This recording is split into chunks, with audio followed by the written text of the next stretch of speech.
течение ближайших 24 часов сохраняется высокий риск нанесения удара США по Ирану, сообщает издание Jerusalem Post.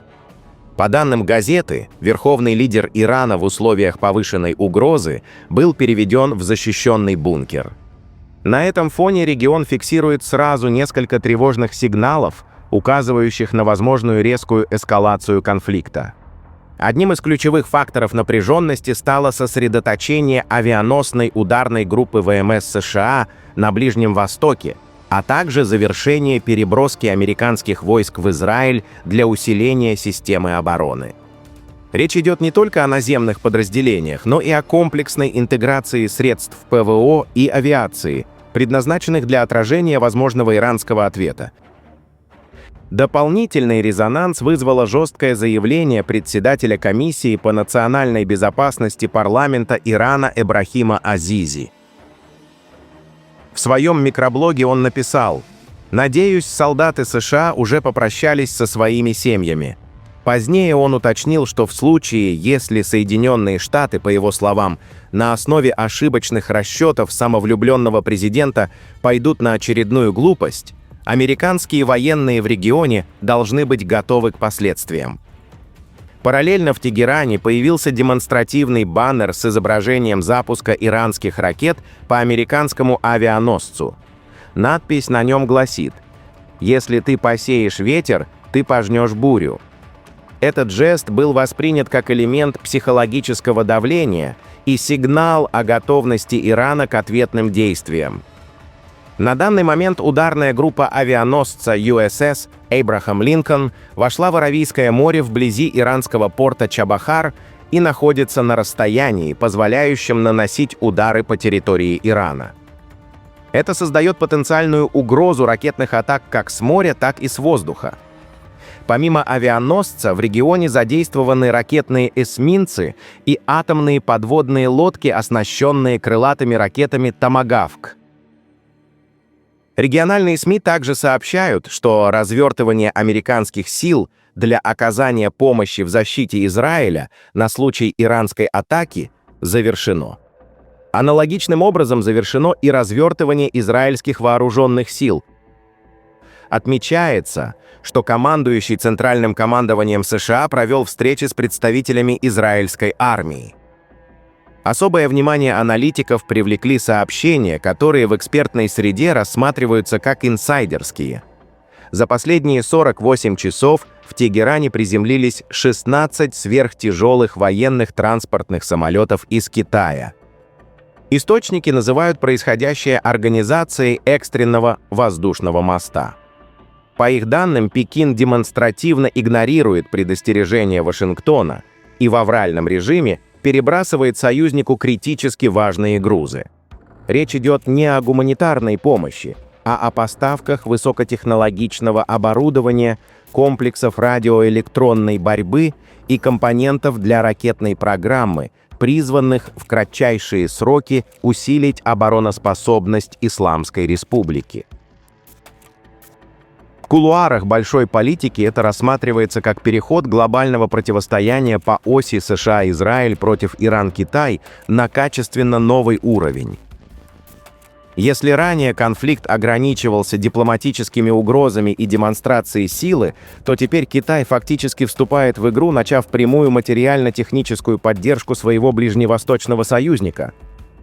Таким образом, Пекин дает сигнал о том, что не допустит быстрого разгрома Тегерана и готов вкладывать ресурсы в затягивание конфликта, повышая цену войны для Вашингтона и Иерусалима.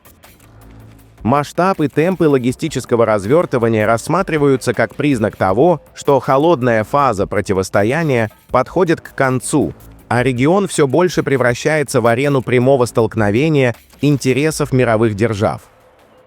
На фоне подготовки к возможной атаке в Иране йеменские хуситы опубликовали видеозапись с угрозой возобновить обстрелы судов в проливе Баб-эль-Мандеб. Примечательно, что в кадр по неясным причинам попал малый противолодочный корабль «Казанец» Балтийского флота. Ранее генерал корпуса стражей Исламской революции и депутат парламента Ирана Кавсари заявил, что в случае нападения США Иран нанесет смертоносный удар по американским базам. По его словам, любые ошибки Вашингтона приведут к тому, что военные объекты США в Западной Азии станут законными целями, а ответ Тегерана будет носить сдерживающий и крайне жесткий характер. На этом фоне ВВС США готовятся начать многодневные учения по повышению боеготовности по всему Ближнему Востоку. Как сообщает Аль-Арабия, маневры направлены на демонстрацию способности США развертывать, рассредотачивать и поддерживать боевую авиационную мощь в регионе.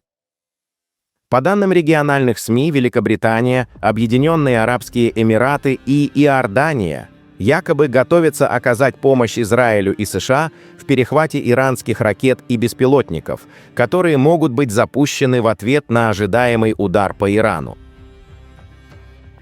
Дополнительный информационный фон усилила публикация издания «Исраэль Хайом», в которой утверждается, что израильская разведка представила США доказательства того, что в Иране тихо казнят протестующих.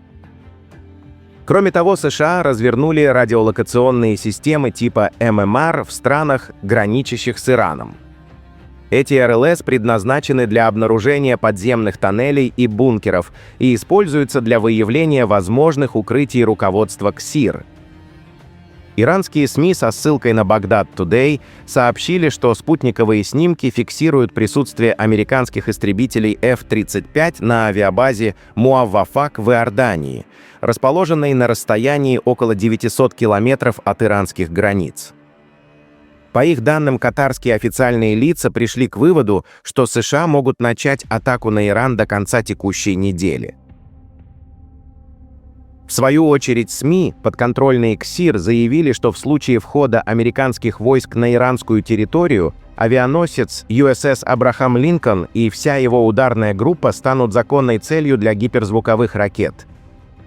В процесс подготовки вовлекается и Турция. СМИ, близкие к турецкому правительству, сообщают, что власти страны разрабатывают экстренный план на случай возможной войны между Ираном и США. Речь идет о подготовке к потенциальному наплыву беженцев и создании буферной зоны на границе для предотвращения неконтролируемой миграции. При этом иранская сторона подчеркивает, что народ Ирана не покинет свою землю и не станет беженцами, указывая на опыт предыдущего конфликта, в ходе которого население сохранило внутреннюю устойчивость.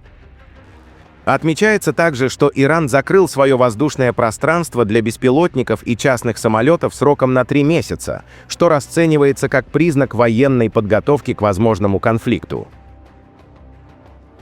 КСИР опубликовал видеозапись с близкой фиксацией авианосца USS Abraham Lincoln, сопроводив ее заявлением о том, что прятаться бесполезно, и что иранские дроны-камикадзе способны достичь цели еще до взлета американских самолетов. СМИ, подконтрольные КСИР, уточняют, что видео не является новым и носит демонстративный характер, служа сигналом готовности Ирана нанести удары по авианосным группам по аналогии с действиями йеменских сил. Параллельно, по сообщениям подконтрольных источников КСИР, Хезболла призывает жителей Ливана принять участие в митинге в поддержку Ирана. Эта акция запланирована на 26 января в Дахии, южном пригороде Бейрута, и, как заявляется, должна продемонстрировать солидарность с Исламской Республикой, ее руководством и политическим курсом в условиях давления со стороны США и Израиля. Также подчеркивается намерение выразить поддержку верховному лидеру Ирана аятолле Али Хаминеи. Кроме того, по данным иранских СМИ, иракская группировка Катаиб Хезболла заявила о готовности вступить в войну на стороне Ирана. Генеральный секретарь организации призвал своих сторонников на Востоке и Западе подготовиться к всеобъемлющему конфликту, подчеркнув, что война против Ирана не станет легкой прогулкой для его противников. И в завершение стоит отметить, что говорить о конкретном ударе в течение 24 часов пока сложно. ударная авианосная группа будет находиться в регионе как минимум еще 2-3 суток. При этом уже сейчас фиксируются перебои со связью в Персидском заливе. Активность Китая также очевидна. Более 10 грузовых бортов с военной техникой были направлены в Иран. С учетом всех этих факторов становится ясно, что напряженность стремительно нарастает, и регион входит в крайне опасную фазу. Пишите свое мнение в комментариях и подписывайтесь на наш канал, чтобы оставаться в курсе самых важных и актуальных событий в мире и на Ближнем Востоке.